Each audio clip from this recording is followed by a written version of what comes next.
Oh man, I was watching. Gabriel Iglesias, Fluffy. Yeah, Stadium Fluffy. Yeah, You and watched I'm it? so excited. Yeah, we watched it last night. And it just made me happy. So from now on, every time we do this podcast, I'm Pooh Bearing. You're Pooh Bearing.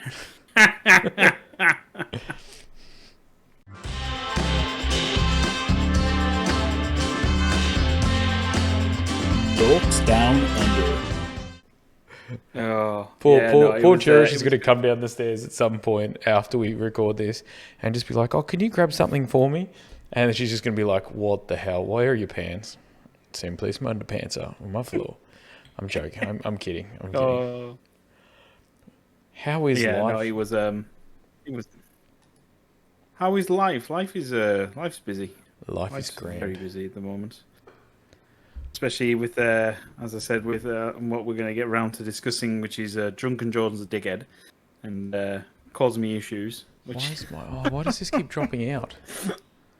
But no. Apart from that, my thing keeps dropping out. I've applied for an acting gig this week. Oh, that's sick. Hang on, fuck.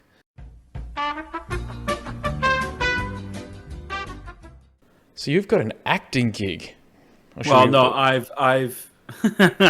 It goes back to a long time ago. When I was at uni, I did a couple of acting gigs, like as extras, like extra work. I was an extra on Neighbours 3 times. But that's cool. But the one thing I learned easy on is that the fact is that I got nothing. There was no fame from it at all because the bits I did got cut. Oh, really?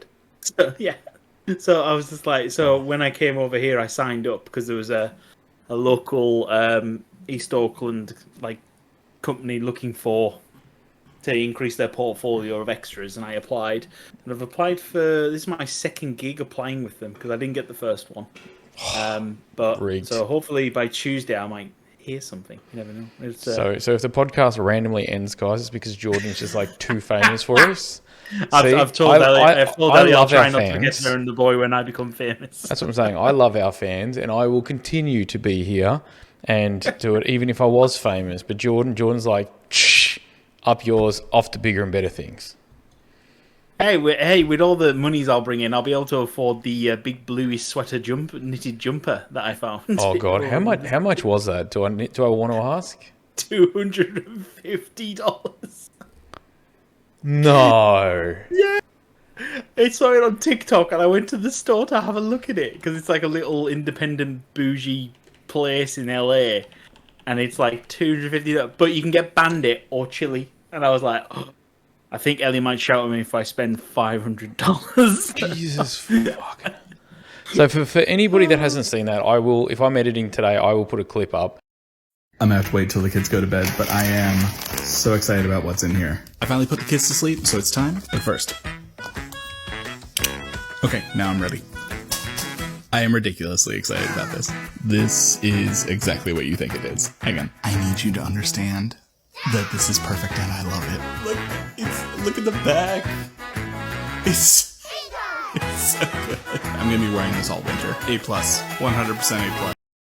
But it pretty much is just a jumper that makes you look like you have the bluey tummy and the black dot on the back. Like, it looks like it would be simple as hell to make.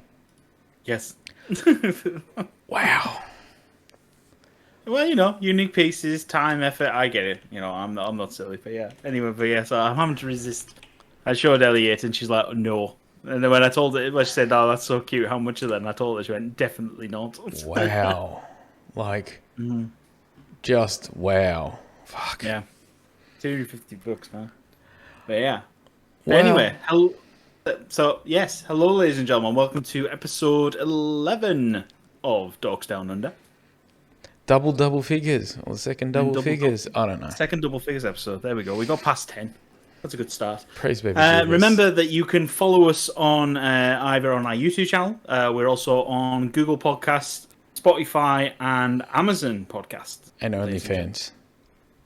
Not yet. I'm sure if we get desperate enough to pimp ourselves, we will. But we're not at that stage just yet. I was going to say I'm currently Pooh Bearing, so on our OnlyFans there will be this podcast where you can listen to it, and just a camera is going to be underneath the desk.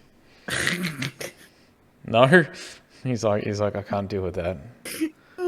Yeah, we watched that Fluffy special last night as well. It was so good. Oh man, I love him. I got to admit though, it was really heart centered, so I really liked it. Hang on. Yeah, I mean it's sad that obviously because he's obviously gotten divorced from his wife now, which is sad. But but to be fair, it's not surprising. I was explaining to Ellie that she's like, "Oh, that's sad." So it's not really that unheard of. It is actually. It's really heard of. Like Jeff Dunham as well. He got divorced as well from it, and he had I think it was 3 or 4 kids with his first wife. Beer is good. Beer is good. But basically it's because they're on the road all the time, isn't it? Yeah. And even if you have complete trust in your partner and all this jazz, it would be hard. There's a lot of trust that has to be placed. Like when I work nightclubs, so I worked nightclubs for 12 years. So obviously most people know when's the best night to go out, normally Friday, Saturday.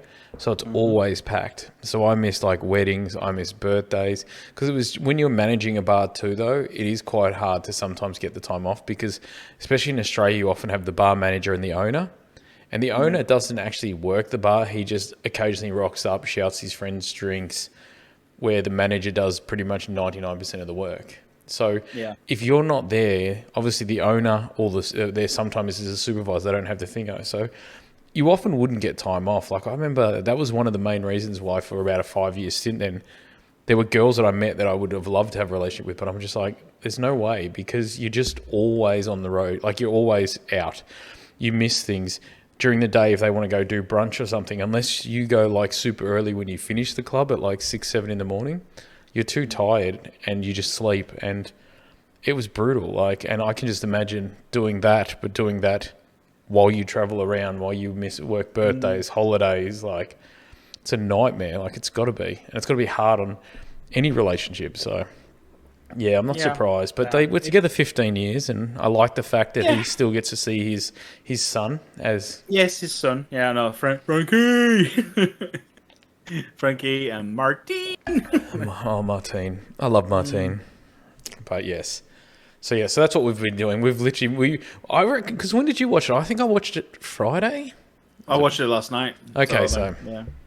Yeah, so because we've been watching this other show on Netflix called The Mole. I don't know if you've watched it. I've heard about it, but I'm just yeah. Well, it features Australia. I know. Yeah. I mean, God forbid. We thought it was a bit weird that they set it in Australia. We don't know why they didn't set it in America. Because we're all a bunch of moles. No, I don't.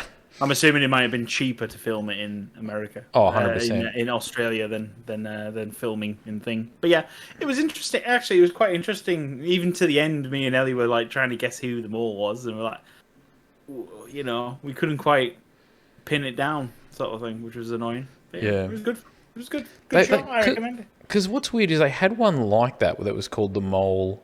I think it was called The Mole or something like that, and it was a group of people, and they had to figure out who the mole was. And their idea was they had to sometimes sabotage certain things and not, but they also would drop secrets throughout. And I remember watching the first episode, and this was probably back in early 2000. It came on after Mike Whitney's doing what was it? Oh, that Dare show. Deal or no deal? No, it was Who Dares Wins. So it's would you be able to eat these 3 crackers in under a minute and I'll give you $50? And they obviously had big ones would you jump this car off here for thingo? But then they had this thing called The Mole, or I think it was called The Mole or The Trader or something like this. Yeah. And I remember watching the first episode with my partner at the time, and I'm just watching it. I'm like, random question. She's like, what? She's like, you have not figured this out. There's literally been an intro and that's it. I was like, yeah, but did you notice that every single one of them appears in the intro except for this one dude? And she's like, I didn't know. And then the next time she watched it and she's like, he's not in it. You better not have given that away. And we watched the entire series, and sure enough, that was one of the little giveaways they did. And she was so dark on me, and she's like, this is why we don't watch anything together. I'm like, I was just curious why it wasn't there. It seemed weird. She's like, well, next time something seems weird, don't say it. I'm like, I'm sorry. But yeah, supposedly that was one of the giveaways that they did was to let you know. And I'm like, oops. Yeah, no, but yeah, it was about literally the season finale of because there's done one season of it on Netflix. And Yeah. it was the season finale was Friday, so we ended up watching that as well last night. So I think it was good. Yeah, It's that's giggle. cool. It's good giggle. I'll tell you what, I was actually tempted this afternoon to go to watch Black Adam. I was tempted. Oh, I want to go see that. But I have heard so many negative things. Yeah, I've heard some mixed things. I've heard that some things are good, but I've heard a lot of this isn't, which is the fear that we said in our previous episode when we were discussing the DC universe. Yeah, I don't know what it's called because it doesn't actually have an official title. It seems to be like they kind of had one, and then they kind of went, "Oh, that's not official." Yeah, like, and then we know there's the Zack Snyder universe, which is separate from because obviously because they did it a very different style. But then Rock wants to bring it back, and I don't see it happening. Yeah, literally, I've heard lots of from all the negative stuff I've heard. I don't think it's going to work personally. But unless suddenly people's minds change in the next day or so. But I'm tempted to go along and watch it because I haven't been to the cinema for a couple of months now. So fancy going to the cinema, Well, that's what I was thinking because I said to Cherish, my housemate, I'm like, oh, maybe we should go see Black Adam because she normally likes the Rock movies. I'm like, it should be a lot of fun. It should be a lot of action. I love Pierce Brosnan. Like, seriously, Pierce Brosnan, that man, he is my Bond. And he's my Bond. He is a tasty piece of meat. Like, I won't lie. There's not many men I would turn for. Pierce Brosnan is up there, followed by LL Cool J.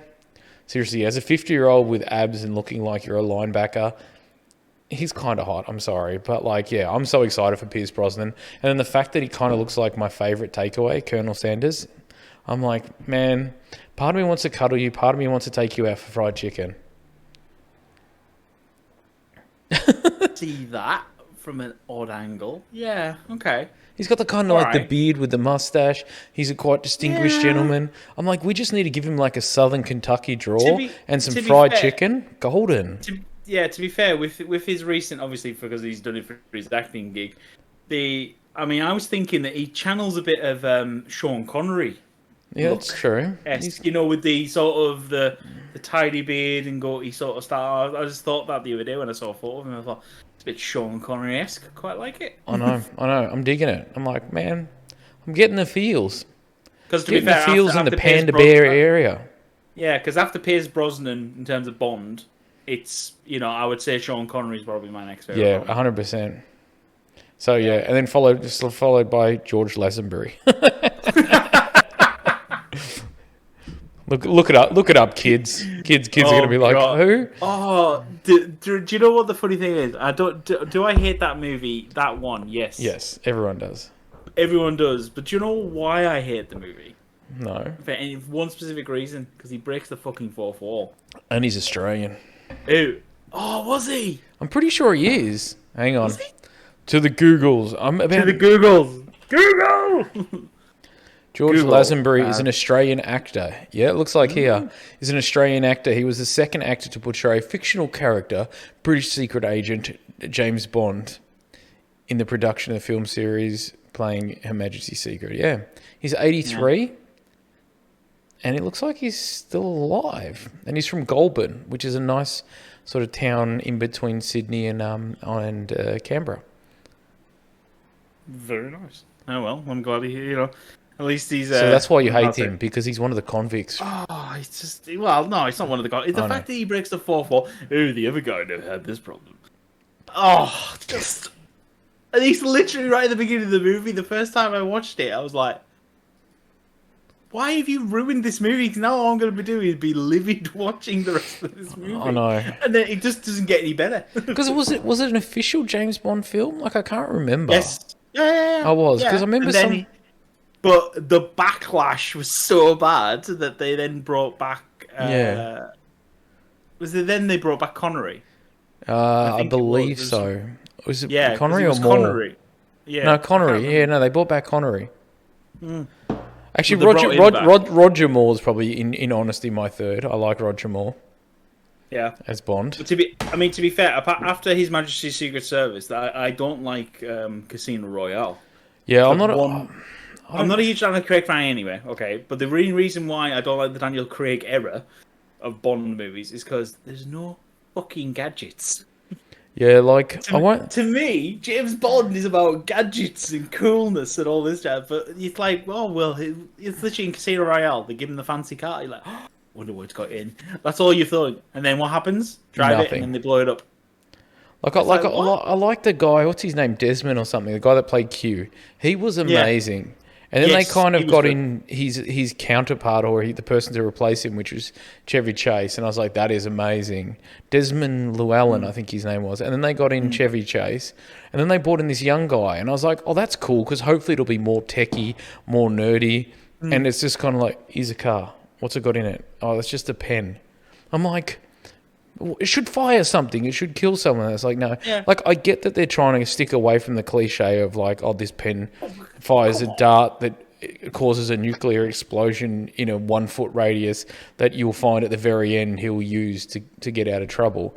But I'm like, but that was kind of the cool element of it, was being told about these gadgets and then later on finding out when he uses them, or almost forgetting about the silly little pen or the chewing gum or whatever, and then having him use it later on. And I'm like, that was part of the nuances that is Bond. And this one is just like, nah, that's just a pen. Yeah. No, it's just, I mean, because obviously GoldenEye was my first Bond movie, proper Bond movie, sort of thing. I remember watching that.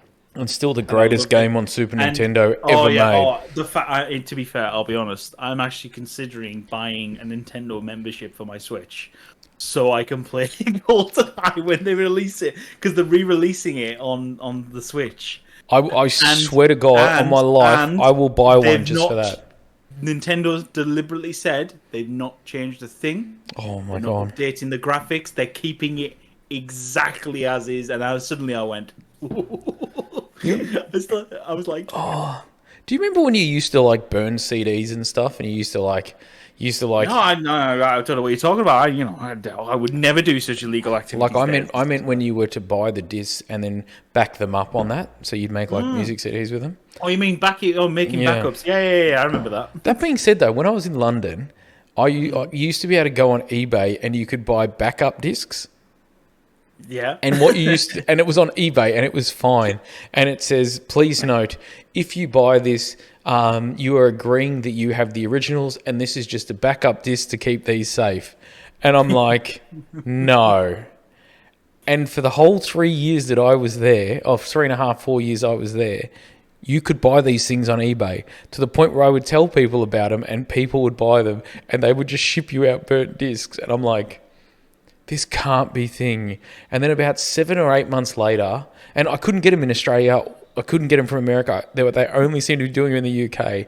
And then about 6 months after I left, I was like, screw it, I'm going to place a big order with this dude. He knows me. I'll get him to send me a whole heap of stuff. And he's like, oh no, they've shut me down. I was like, wow. But like, I feel like this game, like if you've got a disc, you're probably going to see the smallest line written on here, because I reckon that whole game is probably like 100 meg. And it's going to be nothing. Like it's going to almost be a waste of a disc. It's going to be nothing. And to be fair, I just want it just so I can play it. I just want to go through all the old missions again. Oh Because my I God. played that game to death when I was a kid and I had an N64. Between that, Ocarina of Time, Majora's Mask, So and I didn't have it. So original Mario Party and Mario Kart were probably like the top 5 games that I probably played all the goddamn time on my end.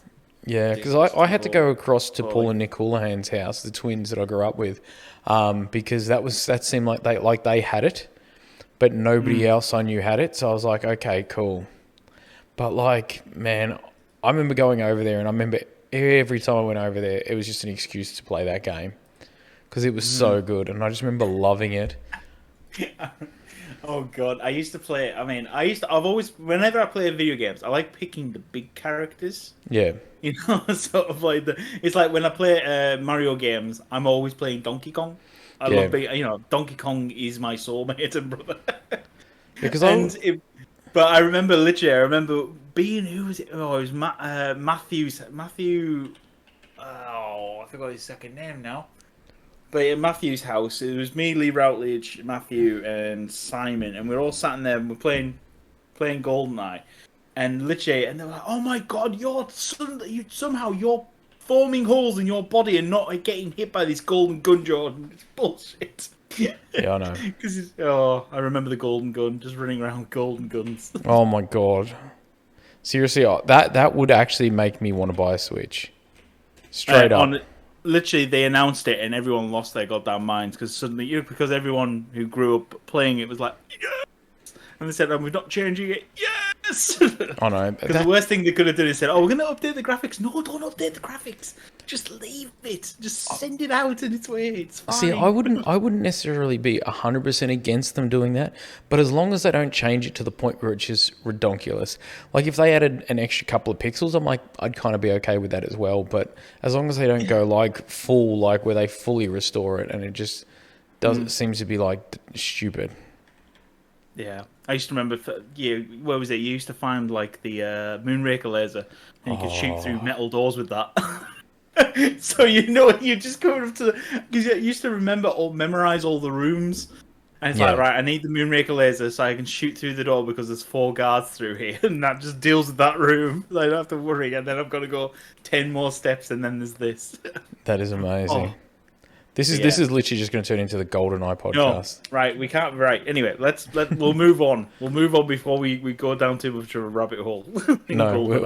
Before or we already have. Yeah, we already have. Let's pull back from the precipice, shall we? Yes. So, this week's podcast, the main topic I want to discuss is health. Oh. And the reason why is because obviously I've been kind of realizing I've been needing to lose weight. Number one, because I am at the start of this week I was a beautiful 140 kilos. Oh, okay, yeah. Yes. Big lads, but you've seen me, Dez. I carry, you wouldn't think I'm 140. I wouldn't have picked it either, to be fair. Yes, I mean, to be fair, the doctor wants me to get down to 100, and I've said to him many a time he might as well take one of my legs off. It'd be quicker. Should have told me, man. I'm pretty handy with a knife. Oh, Before we get messages of people freaking out, I used to be a chef. And part of the chef training here used to be 4 years before it got changed to 3. And that 4th year was butchering like large animals like cows and different things. So before anyone goes, that's freaky and thinks I'm a psycho, no, I'm just well trained. Well trained, but certainly. So you know what the worst thing about this is too? Is this is the first episode I've actually bought a beer on and we're talking about health. I'm like, oopsie. Well, before you say this is pure blonde, ultra low carb lager. Damn. All the tastes like a normal lager.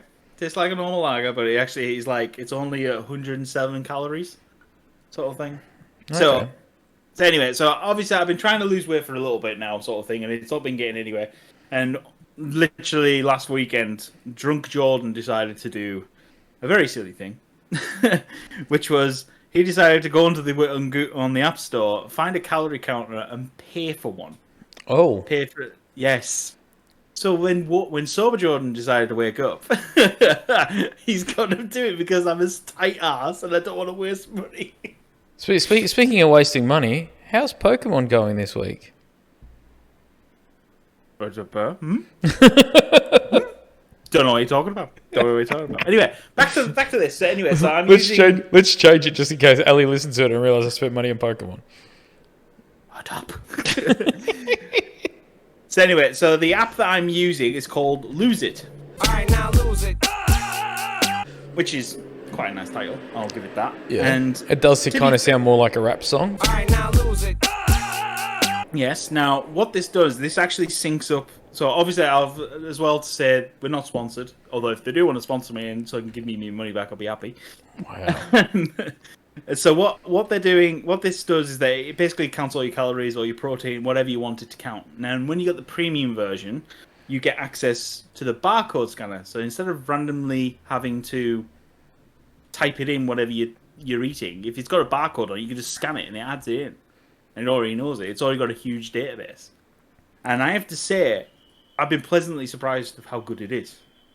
also how good it is that it, as I said, it does link in with Google Fit. Yeah. So when I'm doing all my walks, because I now track my walks when I'm walking the dogs. Yeah. And even yesterday when I was doing the big food shop, and I was out for an hour walking through Pack and Save with Edward, and I burned nearly 500 calories tracked yesterday, which is mental. To be fair though, like I've used those apps in the past, and they're not necessarily the most accurate always. That was the one thing that I always thought was like, I don't know about these because they're not always the most accurate, and that's the one thing that I will say, because I know. I used one of those once where I managed to drop about 11 or 12 kilos, but the biggest thing that I noticed with those apps is if you're eating things without barcodes on them, it's really good, because it means normally they're not prepackaged shit. They're not normally things. They're normally stuff you cook at home and stuff. So that is kind of nice. The one thing I've discovered about this app since started using it is that it actually is you can create your own recipes. So if you're gonna, if you make a regular dish, you can just add in all the ingredients and the weights, and it calculates it, and it tells you, well, if this is meant to serve 4 people, this is how many calories it is per serving. Great, fabulous. Okay. It's got all the listed ingredients, but their database actually links to websites. So if I went to make healthy potato salad from the BBC Good Food website, I type in BBC Good Food healthy potato, and literally suddenly it'll pop up saying healthy potato salad, healthy roast potatoes, and it's like, oh, belter. Actually, that's not bad. So it's actually been quite good, and I'll tell you now, so far, so this week, obviously ending tonight, I'm down 2 kilos this week. That's cool.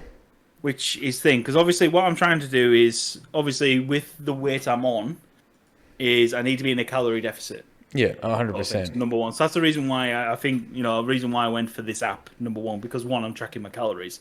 It's also been shocking to see, like, chorizo. Oh my God, I never realized how many calories are in chorizo. Well, that's the thing too. And the one thing, because like I've recently, as we said, I think it was 2 episodes ago, 3 episodes ago, I went more plant-based. I've been vegan. Yeah. So I've gone from 111 down to 99.8 in 3.5 weeks, which includes the time I spent with you where we were drinking way too much beer.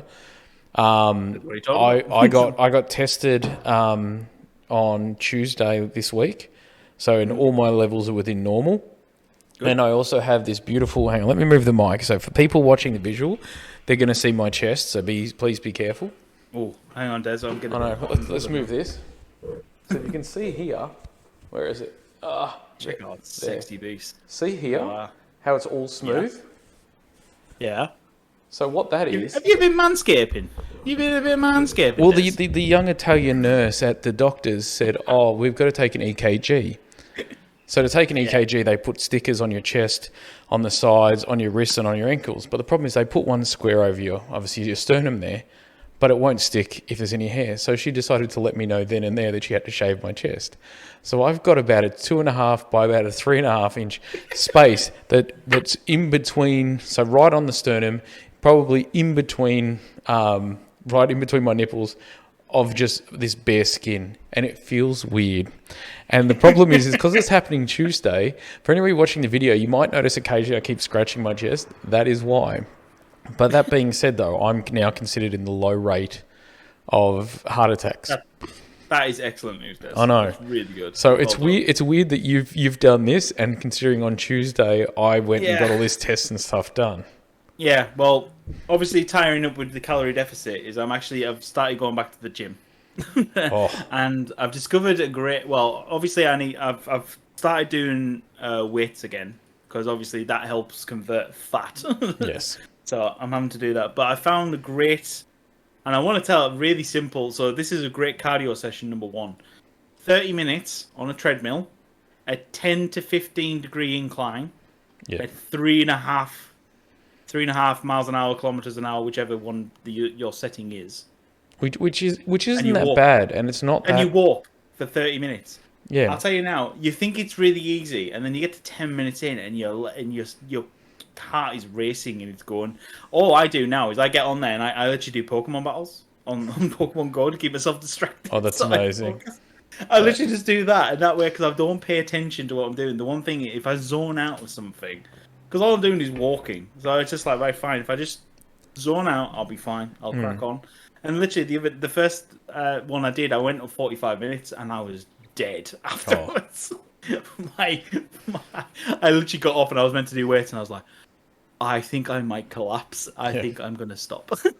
That's when you get off and you're like, oh, I feel good, and you go to take a step, and your whole body just goes onto the floor. But then I was like, okay, because of course you've seen my physique. I obviously have. Oh yes, I have. Oh baby, baby. But to be fair, I'm not. The only place I carry my weight is my stomach. Yeah. That's because I don't have a fat neck or big arm, fat arms or fat legs, do I? So it's literally just the belly. So I was trolling through TikTok, and suddenly, because the app always listens to you, pops up this TikTok about someone discussing about a great way to lose belly weight and by focusing just on core exercises. And I was like, okay, well, had a look through it, and they showed this one exercise, which is really stupid, but I'll tell you what, I've tried it, and God forbid it works. It better not be that those Asian ladies where you see them on there and they're just like pelvic thrusting in, and they're just like, they always seem to have this designer sweat down their chest, and then they've just got this thing where they're thrusting at about 900 miles an hour, and I'm just like... No, it's not that.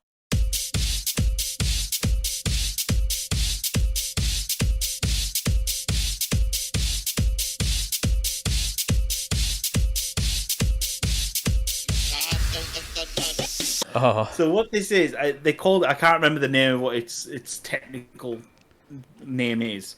Basically, you take a barbell. So you take a barbell, you put a light weight, either 2.5 kilos, 5 kilos, whatever, whichever one you feel comfortable with. And you put it on one end, just on one weight on one end. Oh. And then you do lift squats with it. So you lift it up and then you're squatting, but because the weight's obviously on one end, your body automatically shifts because it's got to compensate for extra weight on one side. Yeah. And you go for however many you can. So, if it's 10, 15, 20, however many you can do before you start going, oh my God, I'm going to die. We're going to need pictures of this for the YouTube of Jordan doing it. You are not getting any videos or anything, I'll tell you that right now. Come on. Then your people want to see you, Hunkosaurus Rex. No, they do not. Pretty soon. They do, they can. If they want to see it, they can comment they want to see it, and then I'll consider it. Okay, so that's Jordan at iwannasee.com. No, I'm kidding. But so basically, you do. So like the other day, the first one I did, I could only do 15 because again, it's this little exercise that you think, oh, it's piss easy this. Yeah. And then suddenly, after about 5 of them, you're like, oh my God. And then suddenly you start feeling like muscles that you've never realized are there in the sides on your core. You're like, oh God. I thought that was my chorizo muscle. Oh, it's sore. But then suddenly I'm sort of, so you do however many you can, and then you stop and you give yourself a minute's rest, and then you turn the barbell over. And do it the other way. And then you do the other side, and you got to do the same amount. And then you try and do as many sets as you feel comfortable with, because it helps just work. And to be fair, I mean, I'm not, obviously I've not lost a huge amount of weight on my stomach just yet, but I tell you what, I do feel slimmer this week because of it.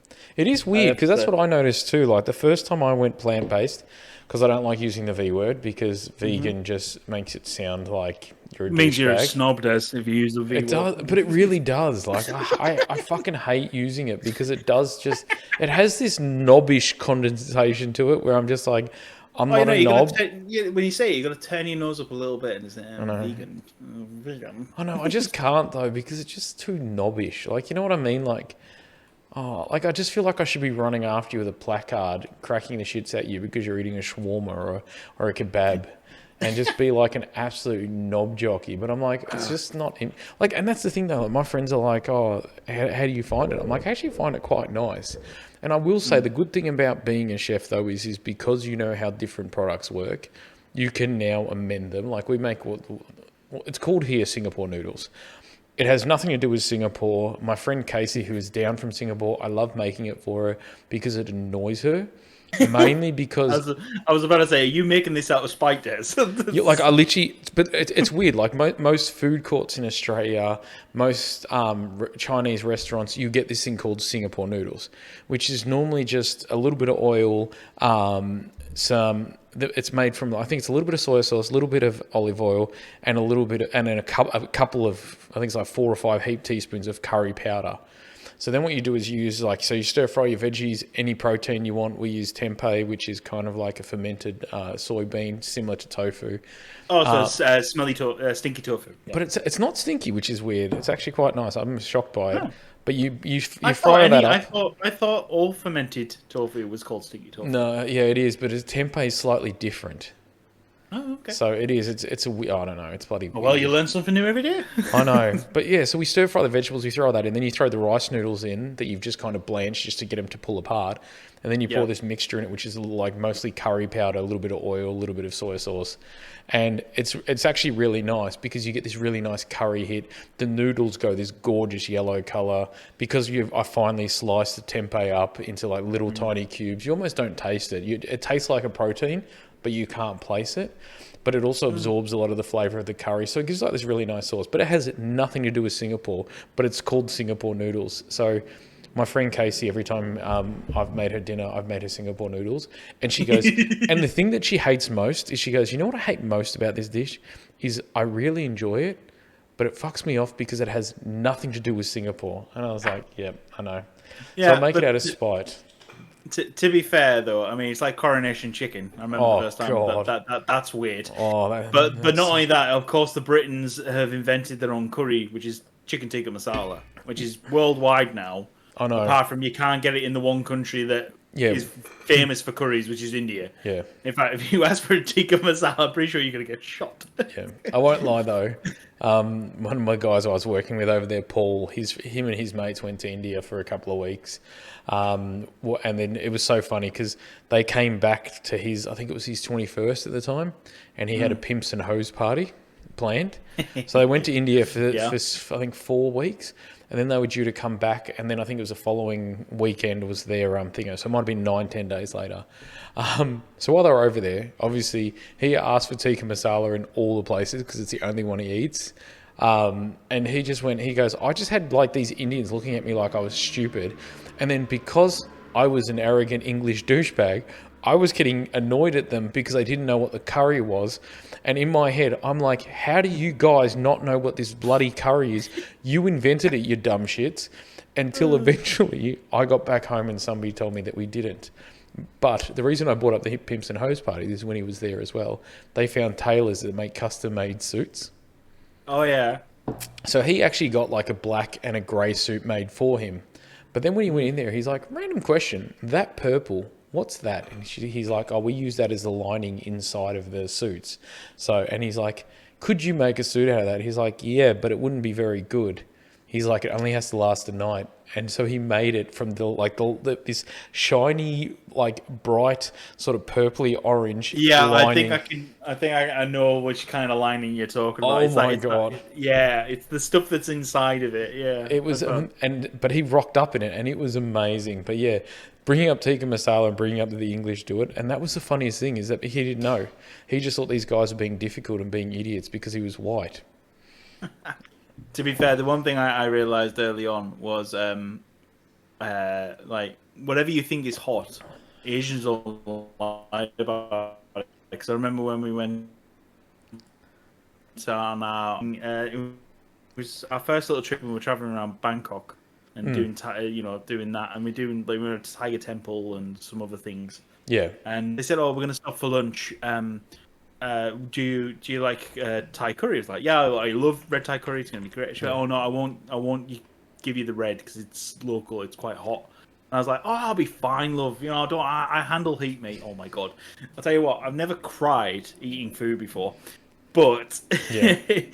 I'll tell you what, I couldn't. Ellie was like, you know, you could stop anytime. Like, I will, but it tastes good. I don't want to leave it. I said it feels like an insult if I don't finish it. Well, that's the weirdest thing, yeah. Because I noticed too, when like I've been in Asia and different countries, you're like, I don't understand how they get it. Like I'm licking the sun, but then with the flavour that is so gorgeous. Like you come here, like I've even noticed even when I've gone to certain restaurants here, they'll just add heat. So they'll just add more chili. Oh, yeah. And then what happens is you get that point where the chili overpowers the flavours and you can't taste it anymore. But with them, it just seems to do this. And your chili and flavour goes with it. I'm like, I don't know how you do it. I'm going to hate you in the morning, but this is the greatest thing I've ever eaten. Des, don't you know? It's Asian wizardry is what I've worked it out. I like it. I admire it. But so yes, so right now, so I'm on a big health journey, big health kick. To try and shift some pounds. That's my plan, sort of thing. And yeah, it's about. Obviously, I've been discovering the joys of finding out. Because I'll tell you one thing, I am hungry all the time at the moment, and I know why. It's because my stomach is this big, and I've been giving it this much. Yeah, 100. And that's the thing that I noticed too when I first went vegan. And what was the weirdest thing about it too, though, is that it seemed really weird. Like our dinners seemed to be a lot bigger. We'd have heaps of vegetables. We'd have these massive noodle dishes. We'd have like creamy pastas, obviously not made from cream, but you had like these things that I would normally only eat about half this much, but I was eating twice as much. I would feel a lot better. Like the nutrition that I was getting from it and stuff was a lot better. But for some reason, I was still hungry and I couldn't figure out why. And then we worked out that obviously it's got less calories. But since doing this, the things that I've really learned is that the things you need to watch out for is how much oil you use. A lot of people forget just how much oil there is. Like as a commercial chef, I remember watching some of the chefs and I'm just like, bro, like they would literally just pour in, like there'd be like some oil there that you'd pour a little bit in, and they would literally just use a ladle and just ladle it in. So as soon as they throw the chicken into your thing to make, say, for example, a chicken Alfredo, there's already like a ladle full of oil in there. Yeah. And that's the thing that we need to be careful of when you are looking at health, when you are looking at this, is oil is a major factor. Eating out is always going to be horrible. And it sounds bad, but there's a reason why, for example, if I eat say lasagna at home versus I eat a lasagna out, there's going to be a massive difference in the calories. And a lot of people forget that. And one of the things that I also learned was drunken calories, if that makes sense. Whether it be beer, whether it be soft drink, whether it just be silly things like orange juice or having like full fat milk in your coffee or things like that, they add up a lot quicker than what you realize. And quite often what happens is people don't add those in. They're like, oh, I've only eaten 16,000 calories today. Yeah, but then you went out and got a caramel frappuccino that was the size of Texas, with whole milk, caramel, and all this stuff. And then after that, you had 2 bottles of Coke. You had your coffee you had a large coffee with only this much coffee and about 1.5 liters of milk. And that's what people don't seem to realize is things like that, or going, I'll use oil to cook things because I need to use oil, but not realizing that something as simple as spray oil or using a non-stick pan where you don't have to use oil can actually save you a lot of calories. Yeah, but also, I mean, I learned this years ago, but I now, if I'm cooking meat, is I'll pour a little bit of olive oil on the meat and rub it all over outside the pan, and I don't put any in the pan, so the meat's oiled essentially. If you think about it that way, and that was one technique. I thought it sounded so stupid. Yeah, but I tried it and I realized, oh my god, there's no. I'm not pouring out oil everywhere. It's great. It's not spitting at me as well, which is 100%. Fabulous. And what a lot of people don't realize too, though, is by doing it that way, you can literally use a teaspoon of oil and cover 2 steaks with it, because it actually goes a lot further than what you realize. Yeah. And we did about. To be fair, we had I told you a couple of episodes ago about me butchering that big piece of rump beef sort of thing and staked it off and stuff. We had some of the steaks last night from that, and that was delicious. One thing I do say though is I'm like, I think people should still eat meat. Like, I don't have a problem with it, never have. I'm not one of those plant-based wankers, but I do think that sometimes throwing in a vegetarian meal here and there can actually be a bit of a godsend. Yeah. To be fair, I need you to send me some vegetarian recipes. We've been adding a few here and there, but my repertoire isn't as good. Well, do you like cream sauce in a pasta? Yeah. So I've got this one that is actually amazing. So if I can remember it off the top of my head, so please don't quote me on this, but what you actually do is you throw in about a cup of stock into like a blender, I would just finely, like not finely, just rough chop about maybe a half to a quarter of a brown onion. Then what you do is you put in half a cup of cashews, a quarter a cup of nutritional yeast, a little bit of salt and pepper, and then you just blitz it. And it makes this kind of like a weird looking milky liquid that you kind of go, yeah. But then what you do is you put it into the pan, and what it actually does is the nutritional yeast and also the blended cashews actually starts to thicken up and gives you this really nice cream sauce. Like it tastes like cream sauce, it gets that. But then after you eat it, you don't have that heaviness.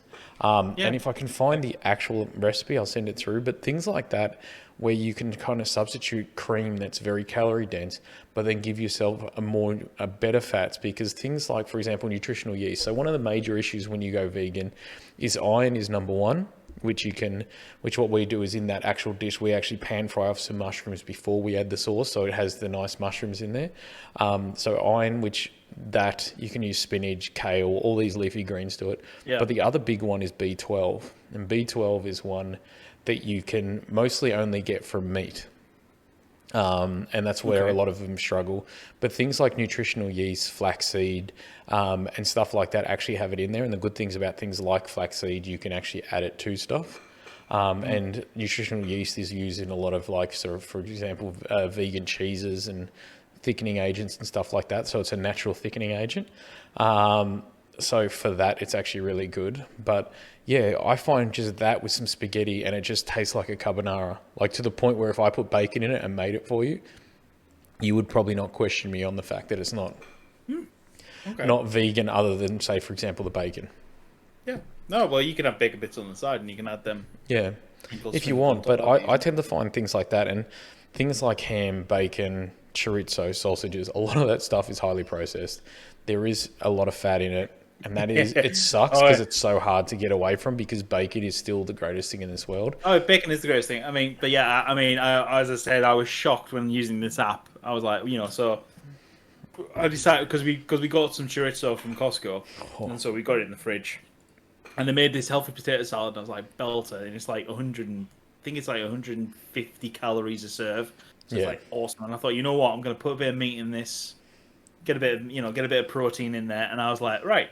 I was just, chopped off a piece. Chopped off a piece of chorizo that I was going to dice up, and I weighed it. And it's like, all right, 50 grams, perfect. Found it on the app. Chorizo, 50 grams, bam. 400 calories for chorizo. I was like, bullshit. I was livid. You've got to remember, so chorizo is so it is a very fatty, spicy sausage. Yes. But yeah, like I think they actually use a 70, I think they use a 70-30 or a 60-40 grind in that. So it is, it's... You definitely taste it. Yeah, no, I mean, don't get me wrong. Was the meal delicious for lunch? Yes. It was great. It was like 500 odd calories. It was fabulous. It was really good. But I was like, I feel bad now, because literally 3/4 of the majority of the meal was because of chorizo, of this little bit of chorizo. It's ridiculous. Yeah, I know. I could have had 3 massive tubs of this potato salad that I made, but God forbid I have this little bit. Yeah, 100%. But to be fair, I have discovered a great breakfast, because I'm not usually a breakfast person. Yeah, I remember that. I could easily skip breakfast, but obviously when you're trying to lose weight, it's not a good idea to skip meals.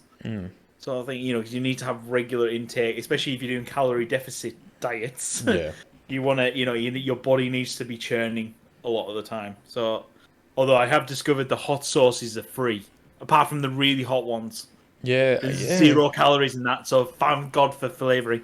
But I found this great breakfast recipe, which is you take a scrambled egg, so 1 egg, you scramble it, pour it into a pan, you get a 6-inch tortilla, or an 8-inch, your choice, press it down on top, so it spreads out, cook it for 30 seconds, flip it, and then you put 30 grams, so it's like 3 little slices of mozzarella cheese, fold it over, bake, and it's like gooey, yummy. You can put some bacon and stuff in there if you want, but it's only like per one with just the egg and the cheese is like 170 calories. Yeah, it sounds like you're almost making like a breakfast like quesadilla. Yeah, it's actually like making like a breakfast burrito, but obviously there's no bacon and stuff like that there. But obviously if you would add bacon, you could add bacon in. and stuff like that. But all I did was add in a bit of Frank's hot sauce. Yeah. Oh, I love Frank's hot sauce. So Thank good, you. and it's Thank you, Frank. so delicious. You know, Yeah. and literally, they made one, and I thought this is so good. And I had to look at the calories. I was like, yeah, screw it, I'm making two. And I felt so full for the morning. I was like, oh, thank God. And they actually got me through till lunch. Yeah. And I didn't have a snack, or I didn't feel like needing a snack. It's the evenings at the moment I'm struggling with snacks. Yeah. Especially as I know there's a cupboard that has chocolate in. And it talks to me, Des. I know it does. That that drawer, man, it has a mind of its own. It's evil, is what it is. I'm not happy about it. What we've found works actually quite well is fruit, but which it doesn't always work. But what actually helps is a couple of dates, because dates have that richness, and it's weird. Like when you eat them, you almost feel like you're having like a sticky date pudding, and that's what it just reminds you of. So I might dates, try that tonight. Dates are a nice little trick. But yeah, but to be fair, it's like I'm not denying myself. Like, no. I'm allowed a chocolate bar a day if I want a chocolate bar, but I know it's 200 calories, so it's like great. It's like so I portion off everything. I had a bit. I'll be honest. On Friday we had takeaway, so we got Hell's Pizza because that's best. Quite frankly, since moving here, I just go with the Hell's Pizza's like the best pizza. Okay. It's really funny because like in the UK, Domino's is like king of pizzas. That's so good. And then I moved to the Southern Hemisphere thinking everything's exactly the same. Is it bullshit? No. But to start off, Kiwis want to put sauce all over the top. What is not nonsense is that? Yeah. Why? Which is funny too, because you come from a land where you throw sauce on everything. Like that's one thing that I was shocked where you'd go to anywhere in the UK and you buy a steak or something and it's just like, do you want some? And they've always got sauce on top. They've always got. Do you want a peppercorn? Yeah, I'm like, no, man, I just want a steak. But then you eat their steak, and it's this Argentinian steak that's absolutely gorgeous in flavor. And I'm like, and you just throw sauce all over it because for so often they're used to getting British steak that has no lack of flavor. Yes. And then they just throw sauce on it to give it flavor. So it's kind of funny coming from an Englishman that throws sauce on everything to be like, why do you put sauce on stuff? And I'm like, yeah. But that's one thing in the UK that I never understand is that pizzas there, or trying to find a pizza shop, like we could find one on every corner here, and they're normally pretty good, run by Italians. Over there, for some reason, just nothing. No, there are pizza shops, but they're not as. But you've got your main staples of every town. Yeah, is a fish and chip shop, naturally, a Chinese. Yep, and a kebab. Oh yeah, 100%. Those are the three. Oh, and a curry shop. No, there'll either be a curry shop or there's a curry restaurant that will do takeaways, and most people prefer to do that. And like, if you want a curry in the UK, you tend to go out for a curry. Yeah, it's nice to sit in, mainly because I think most people don't want to bring the takeaway boxes home and stink out their houses. Yeah. Which is logical. As a British man thinking about it from the outside in, I kind of see it now. Yeah, no, I understand that. But it's what those are kind of like the three main takeaway staples. Is probably fish and chips, a Chinese, and a kebab spot. And now generally you will have the kebab spot and the fish and chips net. That one always freaked me out when I'm like, do I really want a kebab from a place that makes fish and chips?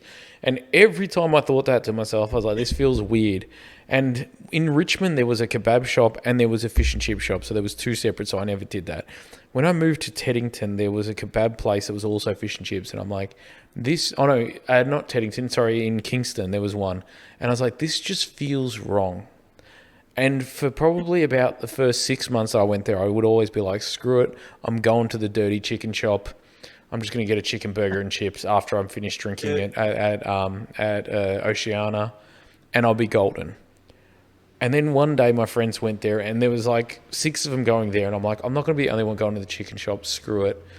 And I'm looking at these guys, and I'm like, I don't know which one I'm going to order. Like, both of them look dodgy, and I was like, screw it, I'll get a kebab. And this day, I'm like, hands down, it was one of the greatest kebabs I've ever had. And then I was stealing chips from my mates who got fish and chips, and their fish and chips were good. And I'm like, this makes no sense. Like, in my brain, this should not work, but it was the greatest thing in the world.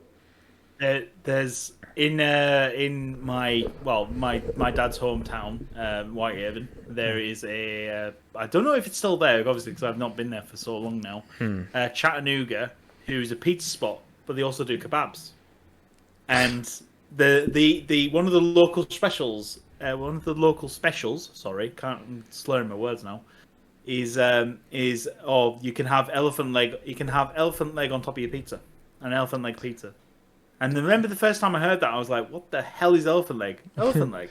I'm thinking like just this 6-inch steak of just a foot of they've just sectioned out this elephant. I'm like, "Damn, son, that's brutal." But then you see, and then they point to it, and it's like, "Oh, you mean kebab? It's kebab meat on your pizza. You have whatever pizza you want, you can get kebab meat on top." And suddenly I'm like, that's a genius idea. Why hasn't this not been thought? You see, because we have kebab pizzas here. There was a kebab place near us that did pizzas, and it was this Turkish guy, and he did this Turkish style pizza. But he used to have kebab. Like if you ordered a chicken pizza, you'd do it. But that was the one thing. A lot of the kebab shops that we go to here are actually layered pieces of meat on top of each other, where you guys have that kind of like that, almost like mincemeat that's been formed into like this giant log. That then is shaved in these massive long strips that have been spiced and everything. And it's so weird because you see that and you're like, that's been so highly processed. That's going to be horrid. But the one thing that you guys do that even when even when I found it here, it's not the same. In the UK, you actually do these like this plethora of spices. This meat is just like really delicate. You can see that it hasn't been like compressed by a machine, so it's so compressed that you can't see anything.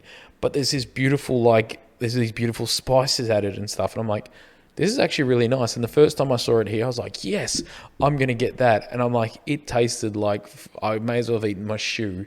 Like it had no spice. It was just kind of like this highly compressed kind of like log of meat just in these long strips, and it was horrid. And I'm like, it's so weird how you go to these places and how you can have a pizza here or a pizza here, or you can get a kebab here and a kebab there, and they look exactly the same, but they be worlds apart. Oh yeah. Well, to be fair, speaking of kebabs, my kebab experience has been ruined when we went to Crete. My mother-in-law, she was getting an apartment built there, so we spent a couple of holidays out there so she could see the local area. And we went out. The one time I went out, because Ellie's been out a couple more times than I have, and obviously I tried a gyro, which is the Greek equivalent of a Turkish kebab. Or if you've seen Fluffy's special that we were talking about earlier, it's a taco. He thought it was a taco. He thought it was a taco. But oh my god. Having their version with tzatziki sauce and all this, it's just... It is. I have not had a good kebab since. Yeah, we've got one near us.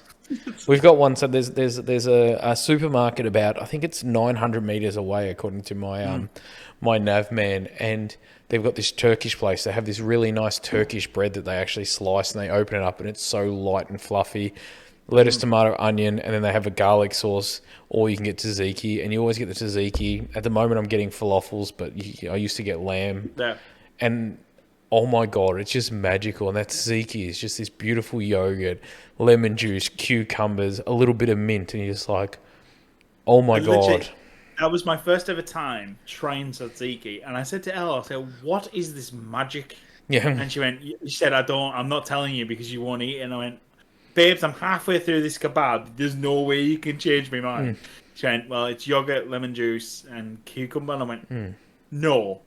Those three ingredients can't create this magic. Yeah. This is ridiculous." And literally, I think I gushed. But anyway, so back to the original story. So we had takeaway on Friday. We had Hell's Pizza, but it was funny because I was using the app. I was using the Lose It app, and I was like, "Oh, I can have a snack size pizza, obviously, because I don't need anything more than that." And I was like, "Oh, snack size pizza only comes to this many calories. Oh, if we're gonna have chicken tenders, I can have 2 of them." So legit, and I ended up like having 700 calories. But I was sat there at the end. I thought it was so good, but then I was like, literally about 20 minutes, I was like, I want more. Yeah. I want more. And I was just getting more. So I ended up drinking quite a few more pure blondes than I planned to.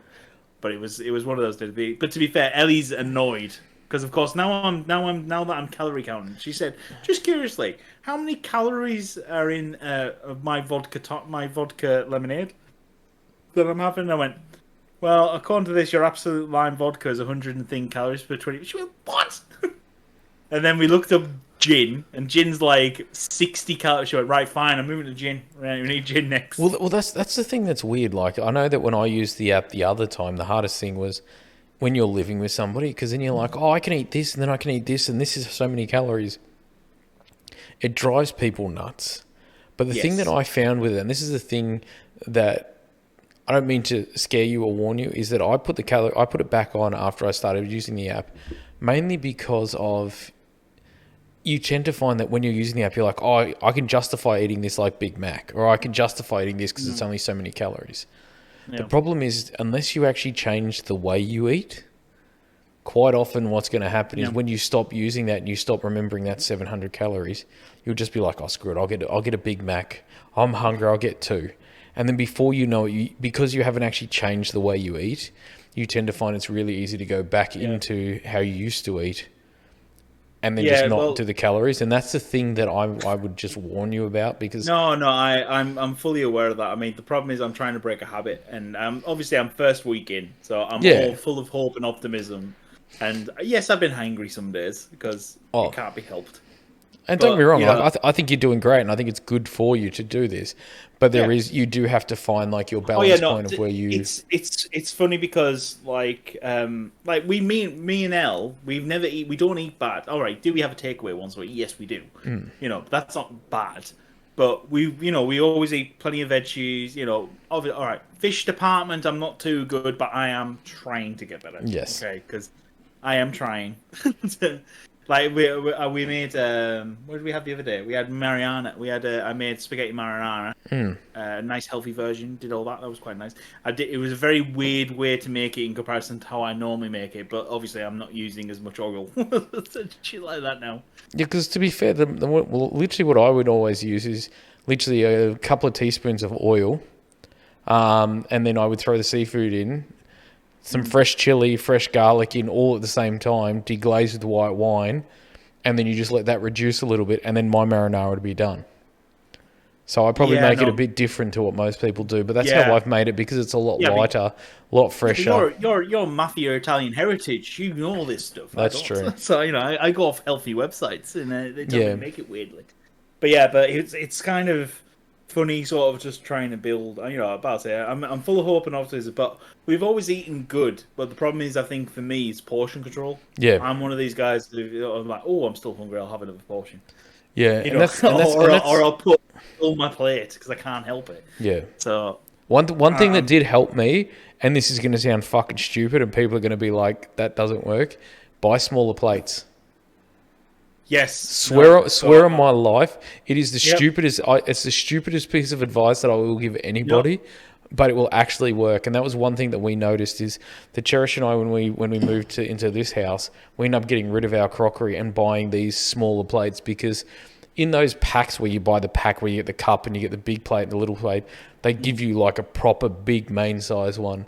But if you go to some of these little outlet kitchen places, you can get these like entree plates, which are probably only about maybe an inch all around smaller. They're like a medium, rather than being like the size of sandwich, rather than being a sandwich plate. Yeah. It's a toast plate, I call it. A sandwich plate or a toast plate. And it's not as big as a dinner plate. It's like that sort of... I mean, literally, when I portioned up, I thought to myself yesterday, when I portioned up my steak, potato salad and asparagus that we had last night, which was lovely, it was like, I had this on this plate, and I'm like, why didn't I just put this on a smaller plate? It looks ridiculous. But that's the weirdest thing, and that's one thing that I always tell people. I'm like, this is going to sound stupid, but get smaller plates, because the smaller the plate, the bigger they're going to look. And it is bizarre, and that was one thing that we always said. Like even when you work fine dining and stuff, obviously when you work fine dining, you get like long plates and you get like these oval plates, and just like, to be fair, like it drives you nuts when there's all these different plates. But the one thing about them too, though, is it's a lot easier for me to serve you 3 individual scallops on a long plate where they're evenly thin, so it looks like it takes up the length of the plate, when it's still just 3 scallops. Or if I put 3 scallops on a main plate and just hand it to you, you're going to be like, are you a twat? Like, seriously. Where's the rest of it? Yeah, no, exactly. No, so yeah, so that's what we're so it's gonna be. It's funny because of course me and Elliot, we're both trying to lose. Because I said to her, this is what I said, this is what I've done. Yeah. I said, I'm sorry, but I'm going to be doing this going forward, and that's my plan. She was like, well, I want to lose weight as well, so I'll join you. I just won't be calorie counting. I said, fine. But of course, I'm making the dinners and stuff, so I'm portioning it up, and I've said, look, there's more if you want it. And she's actually like, no, I don't know. She's like, no, that's fine. Because she realizes that I've portioned up what is a serving. And she looks at me and goes, where's the rest of it? I feel like I'm denying people. And it's funny because Eddie's like, oh, well, how many calories do I need to... You ignore that. You burn off as many as you ingest. 100%. But that's... I'll say... But he's an eating machine, that boy. But that's the thing, though, and this is what I've realised over the years and stuff, is that health is a big option. Like, I've been pretty lucky that my weight kind of stayed at about 110 for probably close to about 15, 20 years. Pretty much as soon as I left nightclubs, I think I put on like 15 to 17 kilos, and then my weight's always stayed around that. So I've been lucky in that regards, but... Even then, though, like, just thinking about it, and like when I went to the doctor to get my checkup and stuff, and he checked the cholesterol and different things like that, and he was like, actually, you're in really good health. Like, you've got my thing was 112 over 74, I think. He goes, your EKG came back fine. So I was like, that's good. And he goes, it actually puts you in a low rate, and it's good that you're slowly getting your weight down. So just keep doing that, and you should be fine, but we'll put you in the low rate at the moment. But then seeing the dude that came after me, so I got my EKG, the young Italian girl did mine, and then as I was putting my top back on, she was doing this other dude, and this other dude is 35, looks like, when you look at me or look at him, we look kind of exactly the same, but like he was saying that like he eats really poorly and stuff like that, and the results were just like this, and I'm like, wow. And it just puts it into perspective, and you're like, maybe I do need to look after this body a little bit more than what I was. Like, we don't think about it as much, or we hear about health and we hear about like losing weight and different things, but it's not always easy. But I think... Well, it is one of those things. I mean, to be fair, to put it in perspective, when Eddie was born, I was the biggest I ever was, which was 26 stone. Now, for unit of conversion purposes, that's 165 kgs. Oh, wow. And when Eddie was born. And the reason why I was that, obviously, it was comfort eating and helping the pregnant wife, of course. But, it's like I was being supportive, all right, damn it. I was being supportive. But there's a photo that my wife loves that I hate. It's where we're doing some skin to skin when Eddie was first born. And we're on the couch and we're together, and it looks lovely. But you can see my belly in it. Because obviously he's lying there, and you can see the stomach, and I literally, she got the photo produced, and I was like, burn it. Why? Yeah. I hate that photo. It is horrible. And then I made a decision, then I need to start losing weight. Yeah. And then obviously, we're talking 8 years later, I'm down to 100, as of this week I was 140, but the best I've gotten to is 125. Yeah. Sort of thing. That's when I was peak, going to the gym like 5 days a week and all that crap, which I'm not going to be doing again, because that kills your body. Yeah, 100%. So I'm doing long and slow now, from now on, sort of thing. My plan is I'm going to try and drop. If I can get, there's no way personally I'll get down to 100. The doctor wants. There's no way, I can't do it. I think you'll find it is going to be a lot easier than what you think. Because I think what I've noticed is, even after 4 or 5 weeks, is you start to notice, maybe 4 weeks, you start to notice that things start to change. You stop craving things. You stop not wanting X or Y. You tend to find that it becomes a natural part of your life, and before you know it, you've do it, and you'll tend to find you'll actually get more energy. So you and Elle will probably go for walks, or you'll all of a sudden start playing with Eddie a lot more than what you realize, and then you'll be like, wait, why am I running around? Like, this isn't me. And you'll find that over this course, if you're doing it well and you're doing it healthy and you're actually changing your lifestyle, I don't think you're going to find it as hard as you think to get to 100.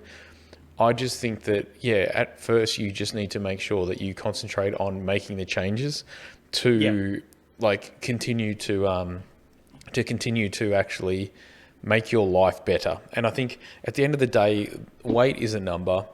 Yes, sometimes that number may have more, but like when you think about it too, though, like you could be 140 kilos, The Rock could be 140 kilos. It's technically the same weight, but there's a very different thing. And I think what you need to focus on is changing your life, because that's what I'm doing now as well. So I don't mean to be preachy, because I'm trying to do the same thing, but just changing your life, and also just focusing on yourself, your health, your happiness, things like that, and realize that, okay, I could go out and eat this entire large pizza. Will that make me happy, or will running around with Eddie make me happy? And I think that's where we need to weigh up what's actually going to make me happy versus instant gratification. Yeah, no, I'm on that sense. I mean, that's the reason why I've set myself the personal goal is for the next 4 weeks. Obviously, this is the first week gone. Was I need to be at the gym 3 times a week. I need to do at least the 30-minute treadmill exercise, which I've done. I need to try and increase my repetition amount on the core exercise that I was doing with the barbell. And that's all I've set. I'm not caring about doing bench presses or squat. I don't care about that. I'm literally just like, for the next 4 weeks, that's all I'm going to focus on. Yeah. You know, that's my plan. And then I'll see where I am at 4 weeks. And if I want to then start adding in X, Y, and Z and doing it, you know, that's my plan. So, yeah. So, obviously, but yeah, so far, I'm enjoying it. And if I can come out of this looking like an Adonis, you know, just... Yeah. all his chest, that'll be good. And he's just like, he says that as he's about to get a new acting gig and stuff. And then he's going to be like, we're going to see him... Coming next summer, Jordan Halligan in Black Adam versus Superman. You know, and he's just going to come through, and you're just going to see Jordan in this Superman outfit flying down at the camera. Black Adam tackles him. It's going to be him and The Rock just beating each other up. I'm just going to take a leap out. I'm going to take a leaf out of a Ryan Reynolds book and just buy a football club. Yeah, why not? And just do that. That's my plan, sort of thing. And then get a documentary made about it. And yeah. And then just to randomly be watching the football in the Welsh winter with his top off, just going, oh, look at these chests. Watch me sing the anthem with my nipples. And it's just ding, ding, ding, ding, ding, ding, ding. Man, that's what I want to see. But no, man, I think it's good. And I think for everybody out there that is thinking about getting into health, baby steps is a key. Yes. Things like just... trying to watch what you eat. And at the end of the day, like, I haven't actually been going to the gym yet. I haven't bought weights. I haven't been doing any exercise really. Right now, what I've been more focused on is food, because food is where my crutch normally is. And that's the thing that I need to do. And that's what I think with people is focus on maybe one thing, if it's a small thing, like, okay, I'm going to add 2 vegetarian meals to my day. They don't have to be vegan. They don't have to be thing, or maybe I'm going to eat less meat, or I'm going to make my portion size small. It's just little things to make you kind of go, oh, that's not as bad as what it is. And I think that's what we're trying to convey here is we're trying to show you what we've been doing, and then trying to say, listen, it's actually not as hard. If 2 40-year-old dorks can do it, man. Whoa, what? Hey. 36, thank you. I thought you like that. Okay. If 2 gentlemen over the age of 35 can do it, correct, then anybody can do it. But no, but that's what we're saying. Like, at the end of the day, we're probably going to see changes. Like, we're obviously going to see Jordan becoming a major movie star. I'm going to continue to be a wanker and have to tell people I'm plant-based because I don't want to be a knob, if I can help it. But I do think that... Well, I'll tell you what, you help me with cooking vegetarian stuff, and I'll help you with a gym routine that'll get you into looking like The Rock. I'm not worried about the gym, to be fair. Like, the gym is something that I don't worry with as much, because when I played American football and stuff, we used to do a lot of training for that. And when I played roller hockey as well, there's a lot of fitness training. So I'm not as focused on that, but at the moment I know that the gym I can do, it's the eating that I still need to get my head around. I still need to figure that out.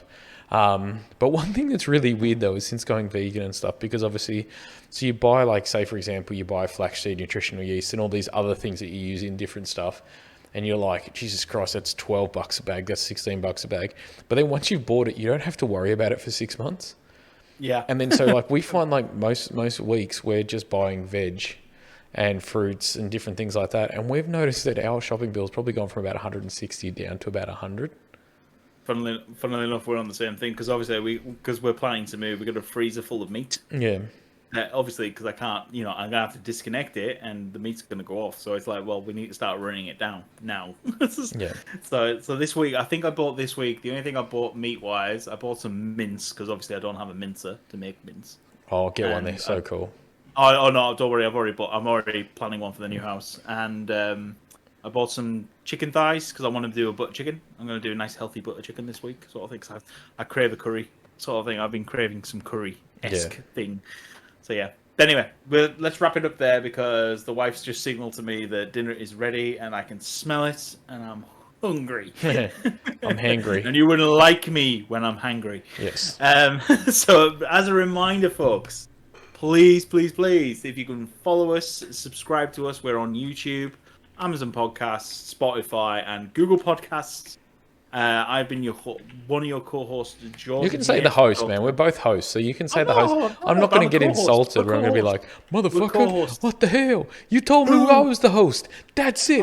Game over. I'm sure the editor Dez will sort of correct me anyway and probably put up a thing saying, God damn it. Yeah. Excuse me? Like host? Oh, really? Really? What am I, like just chopped liver? Sorry. But anyway, we want to say a big thank you. If you are obviously on a health journey, please keep going. Please let us know. In fact, if you've got any healthy hints and tips, let us know. Or any recipes. Recipes are actually a great thing to share. Yes, recipes, man. I'm about to say, the more the merrier, honestly. About to say, it gives me variety to my diet. That's all I need, pal. Anyway. Yeah.